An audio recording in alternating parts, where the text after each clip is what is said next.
అదేది అనర్హం అంటూ ఆహార పదార్థాలన్నింటినీ కల్తీ చేసి పారేస్తున్నారు కేటుగాళ్ళు. ప్రజలు ఏమైపోతే మాకేంటి, కాసులు వస్తే చాలనుకుంటున్నారు. పిల్లలు తినే చాక్లెట్లు, ఐస్ క్రీం నుంచి నిత్యవసర సరుకులైన కారం, పసుపు, అల్లం వెల్లుల్లి పేస్టు ఇలా అన్నింటినీ కల్తీ చేస్తున్నారు. అపరిశుభ్ర వాతావరణంలో నాసిరకం వస్తువులతో తయారు చేసి మార్కెట్లోకి వదులుతున్నారు. బ్రాండెడ్ స్టిక్కర్లు అతికించి కిరాణా దుకాణాలు మొదలుకొని రోడ్డు పక్కన హోటల్స్, రెస్టారెంట్లకు సరఫరా చేస్తున్నారు.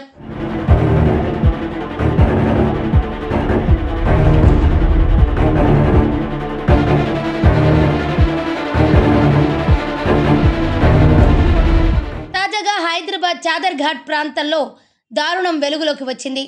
సాధారణంగా అల్లం వెల్లుల్లి పేస్టును గ్రైండర్, మిక్సీ, రోలులో వేసి పేస్టుగా తయారు చేస్తారు. కానీ ఇక్కడి ఓ పరిశ్రమలో మాత్రం కాళ్లతో తొక్కుతూ అల్లం వెల్లుల్లి పేస్టును తయారు చేస్తున్నారు.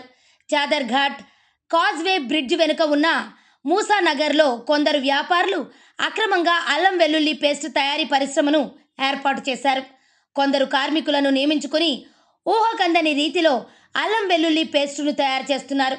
ముందుగా వెల్లుల్లిని నీటిలో నానబెట్టి ఆ తర్వాత కాళ్లతో తొక్కుతూ పేస్టు మాదిరిగా తయారు చేస్తున్నారు. ఆ తర్వాత దాన్ని అల్లం మిశ్రమంతో కలిపి పేస్టుగా మార్చి మార్కెట్లో విక్రయిస్తున్నారు.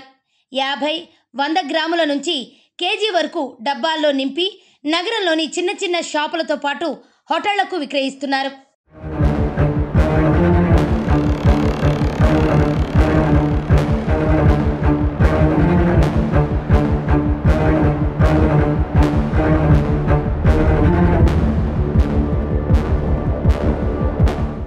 పదార్థాలు తయారు చేసేవారు food safety and standards authority of India మార్గదర్శకాలను ఖచ్చితంగా పాటించాలి.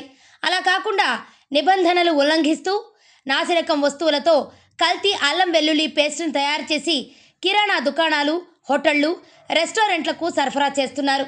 ఫుడ్ లైసెన్సు, లేబర్ లైసెన్సు, ఆహార ప్రాసెసింగ్ కోసం అవసరమైన పత్రాలు లేకుండానే వీటిని తయారు చేస్తున్నట్లు తేలింది.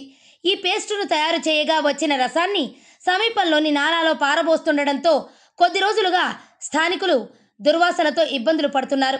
ముందు మూసీ నుంచి వచ్చే దుర్వాసనగా భావించిన స్థానికులు ఆరా తీయగా ఈ దందా వెలుగులోకి వచ్చింది. ఎలాంటి అనుమతులు లేకుండానే ఈ కేంద్రంలో అల్లం వెల్లుల్లి పేస్టు తయారు చేస్తున్నట్లు ఫిర్యాదు చేసినా జీహెచ్ఎంసీ అధికారులు పట్టించుకోవడం లేదని స్థానికులు ఆరోపిస్తున్నారు. చట్టబద్ధత లేకుండా అపరిశుభ్రత వాతావరణంలో తయారు చేసే ఇలాంటి పదార్థాల వల్ల అనారోగ్యానికి గురి కావాల్సి వస్తుందని వైద్యులు హెచ్చరిస్తున్నారు.